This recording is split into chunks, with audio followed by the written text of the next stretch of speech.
নমস্কাৰ সকলোলৈকে। আজিনো মোৰ ভাতৰ থালিখনত কি আছিলে চাওঁ আহকচোন। এয়া মই ল'লোঁ অলপ ভাত, লগতে ল'লোঁ এনেধৰণে বিনছ, আলু, গাজৰ অলপ শুকানকৈ ভাজি, আৰু কি লৈছোঁ জানে, এখন স্পেচিয়েল দালি। মই স্পেচিয়েল দালি বুলি আপোনালোকক কিয় কৈছোঁ সেয়া মই মাজত কৈ আছোঁ বাৰু। আৰু এয়া ল'লোঁ মই দুডোখৰ বেঙেনা ফ্ৰাই। মই এনেধৰণে থালি ৰেডি কৰিবলৈ লওঁতে ল'ৰা স্কুলৰ পৰা পালেহি। ল'ৰাৰ মতে মই হেনো বনাব লাগে ৰাইচ বল, দেখিছেনে ৰাইচ বল মোৰ কেনেধৰণে খহি খহি গৈ আছে। আৰু ল'লোঁ অলপ কাচকল ফ্ৰাই কৰি গোল গোলকৈ এনেধৰণে কাটি লৈছোঁ দুডোখৰ কেঁচা পিঁয়াজ। আৰু তাৰ লগত কি ল'ম জানেনে, ভিনেগাৰত তিয়াই থোৱা এটা ভোট জলকীয়া। এই যে টেঙামৰা গুটিখিনি দেখিছে, মই 100 টকাত কিনি আনিছোঁ। আমি য'ত থাকোঁ ইমান দাম চব্জিবিলাকৰ, সেইবাবে মই এবাৰ ঘৰলৈ যাওঁতে অলপ টেঙামৰা গুটি সৰহকৈ লৈ শুকুৱাই আনিছিলোঁ।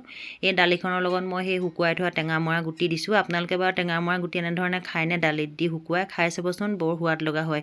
কেতিয়াবা মাছ মাংস নহ'লেও এনেধৰণে নিৰামিষ ভাত সাজ খাই বহুত ভাল লাগে, নহয়নে বাৰু।